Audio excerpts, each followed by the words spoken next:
Hi students, in last lecture we have seen vertical circular motion. In vertical circular motion we studied that how to find the speed at highest position, bottom position and mid position. Also we have find tensions at different positions along the vertical circle. Okay, now today we are going to see conical pendulum. Here we have to first know what is pendulum. Okay, here consider a string. A mass is connected to a string. The string is long, flexible, twistless and massless and also it is inextensible. आता याच्यामध्ये आपण काय म्हणतोय की string कशी आहे, long आहे, long string consider करायची आहे. त्यानंतर इनएक्सटेन्सिबल. इनएक्सटेन्सिबलचा अर्थ काय की सपोज ह्याला तुम्ही मास कनेक्ट केलं आणि ही स्ट्रिंग जी आहे त्याची लेंथ वाढली तर ती काय आहे, एक्सटेन्सिबल आहे. आणि इनएक्सटेन्सिबल म्हणजे काय, तर या स्ट्रिंगला मास कनेक्ट केल्यानंतर ती एक्सटेंड होणार नाही, म्हणजे त्याची लेंथ इन्क्रीज होणार नाही. आता अशी स्ट्रिंग घेतली आहे जी लॉंग आहे, इनएक्सटेन्सिबल आहे, जी मासलेस आहे आणि कशी आहे तर ट्विस्टलेस आहे. याच्यामध्ये ट्विस्ट नसायला पाहिजे, स्ट्रेट आहे एकदम. अशी स्ट्रिंग आहे. त्याला तुम्ही काय कनेक्ट केलं, टायनी मास, छोटं मास कनेक्ट केलेलं आहे. एकदम मोठं मास कनेक्ट करायचं नाही. कसं मास कनेक्ट करायचं आहे, टायनी मास कनेक्ट करायचं आहे. आणि अशा टाईपचं जे ऑब्जेक्ट आहे, अशा टाईपची जी अरेंजमेंट आहे त्याला काय म्हटलं जाईल, पेंडुलम. पेंडुलम म्हणजे काय, a tiny mass connected to a string. It is suspended from a rigid support. Tiny mass connected to a string and suspended to a rigid support. Consider this is a rigid support. This is a tiny mass and we suspend the tiny mass with the help of a string. Such like this is a string and this is mass. It is suspended from a rigid support. Suppose मी इथे आता त्या मासला इथे स्ट्रिंगला पकडलेला आहे इथे. Okay, इथं suppose rigid support आहे आणि त्याला तुम्ही स्ट्रिंग आणि मास कनेक्ट केलेला आहे. अशा टाईपची जी अरेंजमेंट आहे त्याला आपण काय म्हणतो, pendulum. A tiny mass suspended from a rigid support. Tiny mass suspended from a rigid support with the help of a massless, twistless, weightless and inextensible flexible string is called as the pendulum.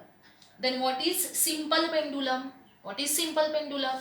If this mass is suspended like this and we do that this object is displaced from its position.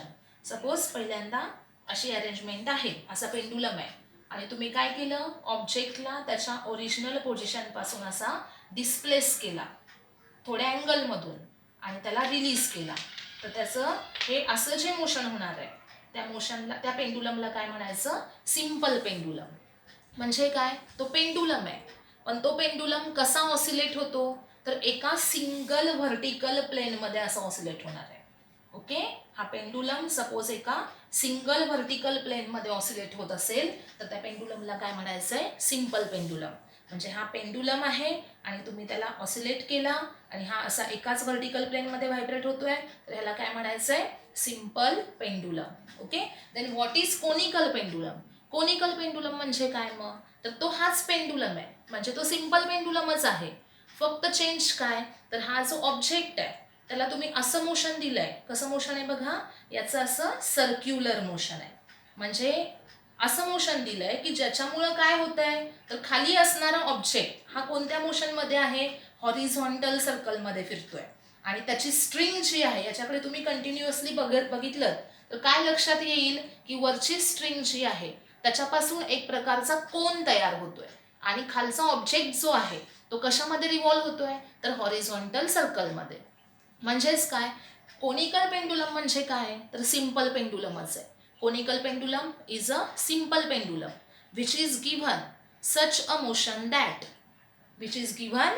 motion that the object revolves in horizontal circle and string describes the cone. Conical pendulum is the simple pendulum which is given such a motion that object revolves in horizontal circle and string describes the cone. Okay, now we have to find out the time period of the conical pendulum. Time period of conical pendulum. We have to find out time period of conical pendulum. Here, consider a rigid support. From point A, we suspend a pendulum. This pendulum is revolved in horizontal circle. This pendulum is revolved in horizontal circle like this. Then this is the position B. This is the radius R, which is the radius of horizontal circle. Consider this distance is height h. Okay. Then this is the length of the string L. When pendulum is revolved, okay, like this, then what happens? There is tension in the string. Tension in the string. The tension in the string is in upward direction. Consider the bob of the pendulum is at position B. There are three forces acting. There are two forces acting on the pendulum, on the bob of the pendulum at position B.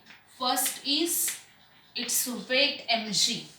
Its weight mg in vertically downward direction.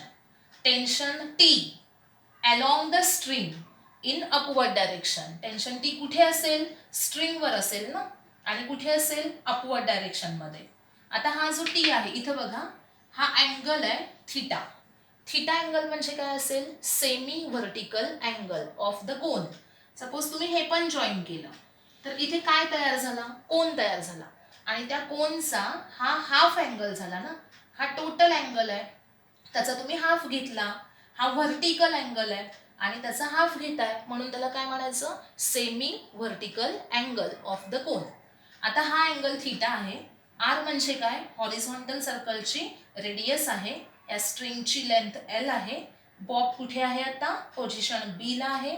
बी पॉइंटला ज्या वेळेस Bob असेल त्यावेळेस त्याचं weight कुठे आहे?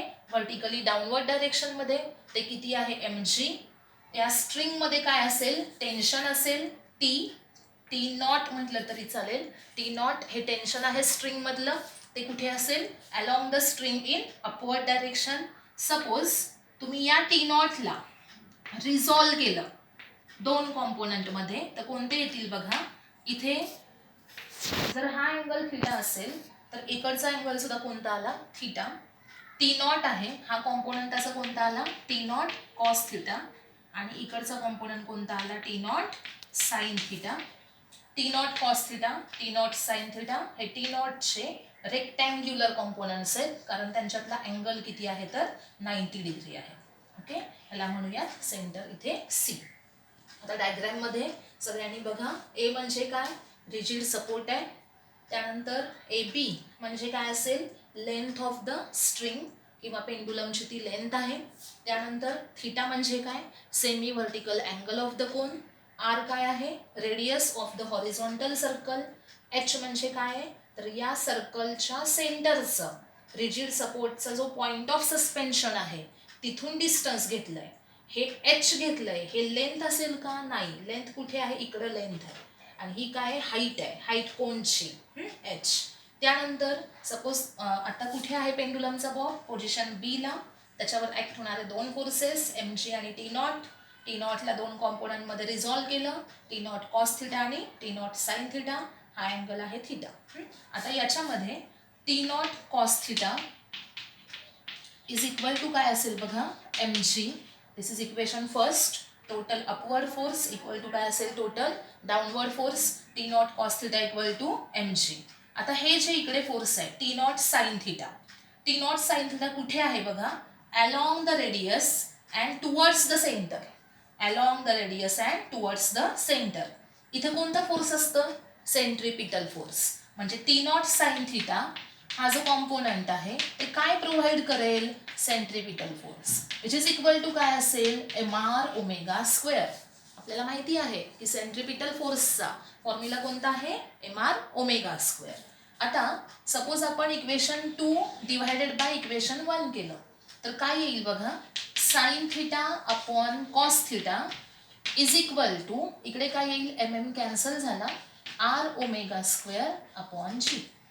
Sign theta upon cos theta equal to r⍵² upon g. मग ⍵² equal to काय असेल, g sine theta upon r cos theta, g sine theta upon r cos theta. आता याच्यामध्ये सपोज आपल्याला ओमेगा फाइंड आउट करायचा आहे. आता ही जी फिगर आहे याच्यामध्ये हा ट्रायंगल घेतला आपण, कोणता, ABC, हा ट्रायंगल घेतला. तर ट्रायंगल ABC मध्ये, in triangle ABC sine theta, sine theta काय असेल बघा, साइन थिटा काय आहे, इथं डिस्टन्स कोणता आहे, r, आणि upon hypotenuse l. Sine theta is equal to r/l असेल. देअरफॉर r इक्वल टू काय असेल, l sine theta, r equal to l sine theta. आता ही जी व्हॅल्यू आहे r ची, l साइन थिटा, ती इथे पुटअप करूयात. काय येईल बघा, g sine theta upon r equal to काय, l साइन थिटा, आणि इंटू काय असेल, cos theta. Sine theta cancel झाला, काय आला, g upon l cos theta equal to ⍵². So we get omega is equal to under root g upon l cos theta. ओमेगाची value काय मिळाली बघा, ओमेगाचं इक्वेशन काय, under root g upon l cos theta. आता l cos theta म्हणजे काय, आता इथं याच ट्रायंगलमध्ये जर तुम्हाला cos theta फाइंड आउट करायचा असेल ट्रायंगलमध्ये, काय येईल बघा, cos theta काय असेल, cos theta h upon l. मग h इज इक्वल टू काय, l cos theta. आता इथे बघा l cos theta म्हणजेच काय आहे तर h आहे. मग ओमेगाच्या इथे तुम्ही काय लिहू शकता, under route g/h. Okay, omega म्हणजे काय, अँग्युलर स्पीड, कोणाचं, या बॉबचं, कोनिकल पेंडुलमचं अँग्युलर स्पीड सपोज तुम्हाला फाइंड आउट करायचं आहे तर ते कसं केलं जाईल, under root g upon l cos theta म्हणजेच काय तर under root g upon h. आता आपल्याला फाइंड आउट करायचं आहे टाइम पिरियड काय असेल. टाइम पिरियडचा फॉर्म्युला सगळ्यांना माहिती आहे, t इक्वल टू काय असतो, 2π अपॉन ओमेगा. 2π अपॉन ओमेगाची व्हॅल्यू काय बघा, g upon l cos theta. म्हणजेच फॉर्म्युला काय येईल पुढे, 2π under root l cos theta upon g. This is t. t equal to formula काय असेल, 2π under root l cos theta upon g. आता याच्या ऐवजी तुम्ही असं पण लिहू शकता, 2π under root l cos theta म्हणजेच काय आहे बघा, what is l cos theta, h upon g. 2π under root h/g. These are the formulae for time period of conical pendulum. t equal to 2π under root l cos theta upon g म्हणजेच काय 2π under root h/g. याच्यावरून तुम्ही काय find out करू शकता, time period of conical pendulum. Okay, आता इथे conical पेंडुलमचा आपण टाइम पिरियड बघितला. तर सर्क्युलर मोशनचा जो पार्ट होता रोटेशनल डायनॅमिक्समध्ये, सर्क्युलर मोशन हा हाफ पार्ट आहे आणि रोटेशनल मोशन हा पुढे हाफ पार्ट आहे. त्यातला सर्क्युलर मोशन हा जो हाफ टॉपिक होता तो आपला कंप्लीट झालेला आहे. इथून पुढे जे आपण बघणार आहे सगळं ते आहे रोटेशनल मोशन या सेक्शनमधलं. रोटेशनल डायनॅमिक्समध्ये काय सांगते मी, रोटेशनल डायनॅमिक्समध्ये 2 सेक्शन आहेत. त्यातला फर्स्ट कोणता होता, सर्क्युलर मोशन. सेकंड कोणता आहे, रोटेशनल मोशन. त्यातला सर्क्युलर मोशन आता कंप्लीट झालेला आहे. आपण पुढचा कोणता चालू करतोय आता, रोटेशनल मोशन हा पार्ट चालू करतोय. रोटेशनल मोशनमध्ये फर्स्ट आपल्याला बघायचं आहे रिजिड बॉडी. रिजिड बॉडी म्हणजे का, what is a rigid body. जर एखाद्या बॉडीवर तुम्ही फोर्स अप्लाय केलं आणि त्या बॉडीचे डायमेन्शन्स चेंज झाले नाहीत तर त्या बॉडीला काय म्हणायचं, रिजिड बॉडी. ओके, एखाद्या बॉडीवर तुम्ही फोर्स अप्लाय केलं पण त्या बॉडीचे डायमेन्शन्स चेंज झाले नाहीत तर त्या बॉडीला काय म्हणाल, rigid body. The body which does not change it's dimensions under action of external force is called as the rigid body. Dimensions change होत नाहीत म्हणजे काय होतं, तर त्या बॉडीची साईज, शेप याच्यामध्ये काहीही चेंज होणार नाही, तो आहे असाच राहील.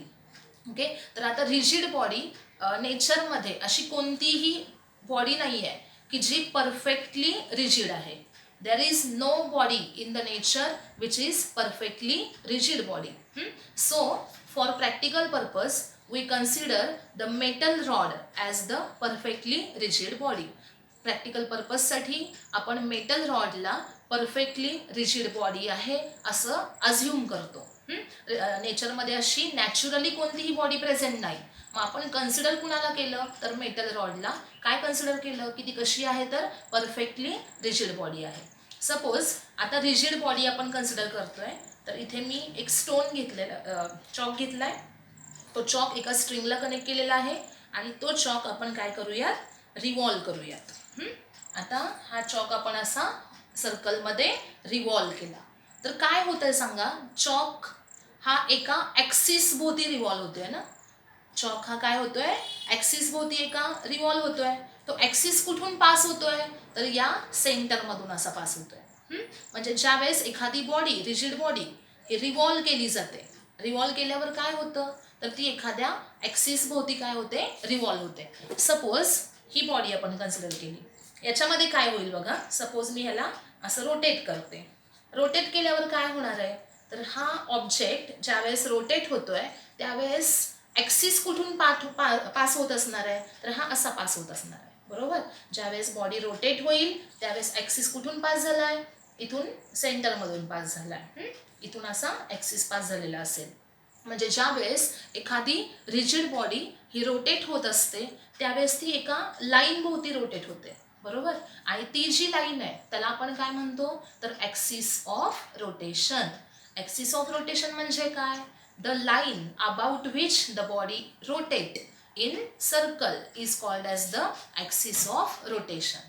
आता इथे मी तुम्हाला एक्झाम्पल दाखवलं की जर तुम्ही एखादा ऑब्जेक्ट स्ट्रिंगला टाय केला आणि ती स्ट्रिंग विरल केली तर ॲक्सिस कुठून पास होतोय, या सर्कलच्या सेंटरमधून. आता सपोज मी हा एखादा ऑब्जेक्ट घेतला, असं नेसेसरी नाही की हा ॲक्सिस ऑफ रोटेशन जो आहे तो सेंटरमधूनच पास झाला पाहिजे, असं गरज आहे का काही नाही. तो ॲक्सिस कुठूनही पास होऊ शकतो ना. सपोज मी इथे पकडला हा ऑब्जेक्ट आणि हा असा रोटेट केला तर काय होईल सांगा, ॲक्सिस कुठे पास होत असणार आहे, त्याच्या एंडमधून पास होत असणार आहे. बरोबर. जर इथे पकडलाय मी आणि असा रोटेट केला तर ॲक्सिस कुठून पास झाला, सेंटरमधून.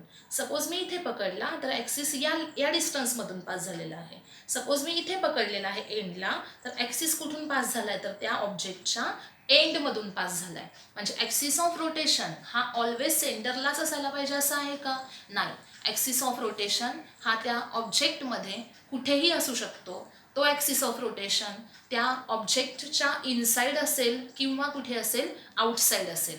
आता जसं या एक्झाम्पलमध्ये ॲक्सिस ऑफ रोटेशन हा बॉडीमधून पास होतो. बरोबर. अशी बॉडी रोटेट होते, मग ॲक्सिस ऑफ रोटेशन कुठून पास झाला, inside the body.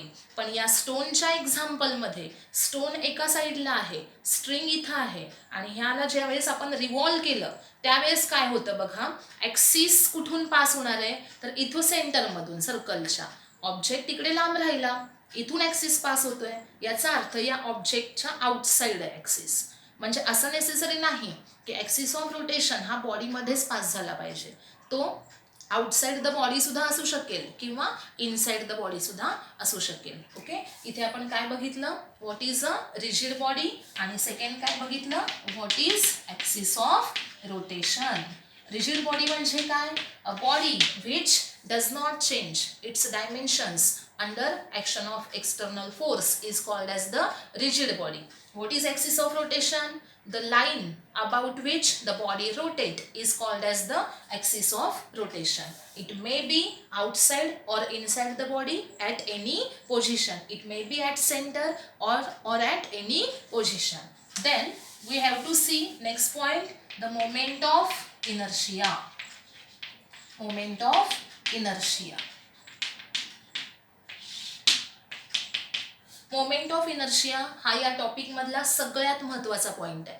Moment of inertia म्हणजे काय बघा, हे बघण्याआधी आपल्याला पहिल्यांदा बघावं लागेल की व्हॉट इज इनर्शिया. इनर्शिया म्हणजे काय, तर एखाद्या बॉडी काय करते, स्वतःच्या मोशनला अपोज करते. ही जी तिची प्रॉपर्टी आहे त्या प्रॉपर्टीला काय म्हटलं जाईल, inertia. The property of the body which opposes its motion by itself is called as the inertia. आता हे कशावरून, तर न्यूटनचा फर्स्ट लॉ ऑफ मोशन आहे. न्यूटनचा फर्स्ट लॉ ऑफ मोशन काय आहे, every body remain in the state of rest or in the state of uniform motion unless it is acted upon by external unbalanced force.